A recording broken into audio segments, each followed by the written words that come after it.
Good evening. I'm gonna give you a action plan for the research paper that I had studied. The research is the impacts of virtual learning in a low economic household. It is presented by Megan Henson. I am a prior student of the University of West Alabama. My problem is,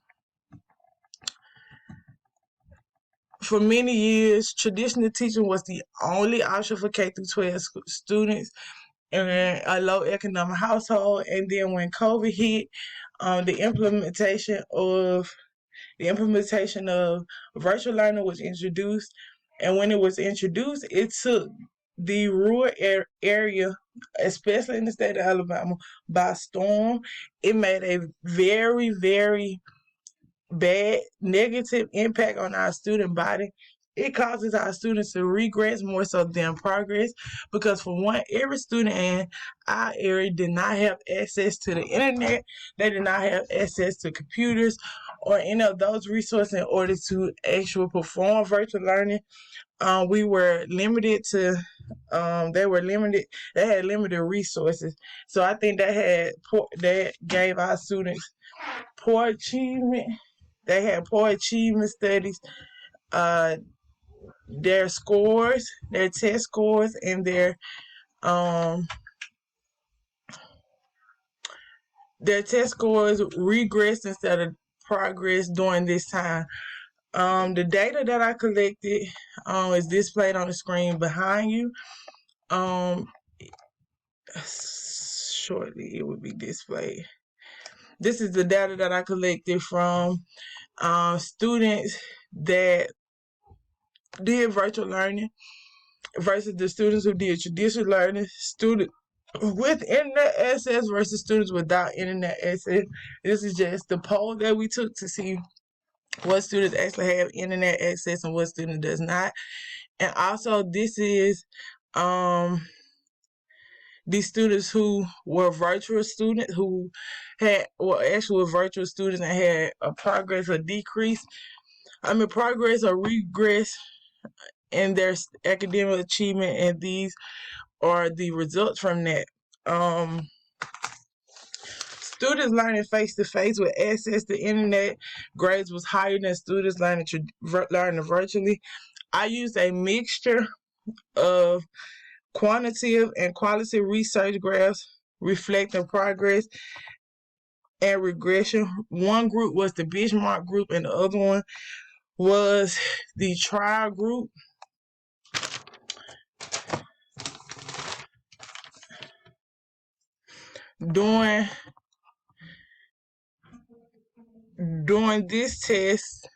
During this research, I tested sixth grade students that were in an earth science class at George P. Austin.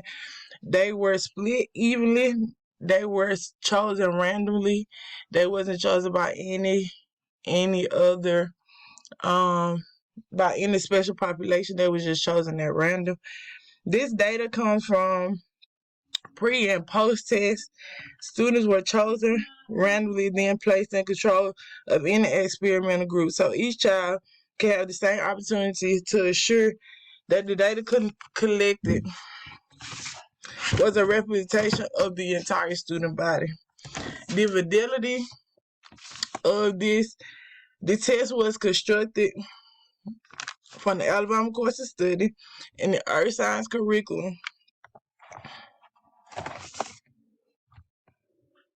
I use a collaborative resources of two different teachers. Teachers displayed the teachers made sure that they taught the content the exact same way. They made sure that each student, virtually and traditional, had the exact same assignment. It was explained in detail the exact same way for both sets of students. They carefully strategized each lesson. They compared and contrasted and made sure both lesson plans were a reflection of each other. With those being my resources, it made sure that each student had an equal opportunity to gain the same information. The instrument that was used during this experiment or during this action plan was a pre and post test. The procedure was we first asked for instructions, asked for permission from the building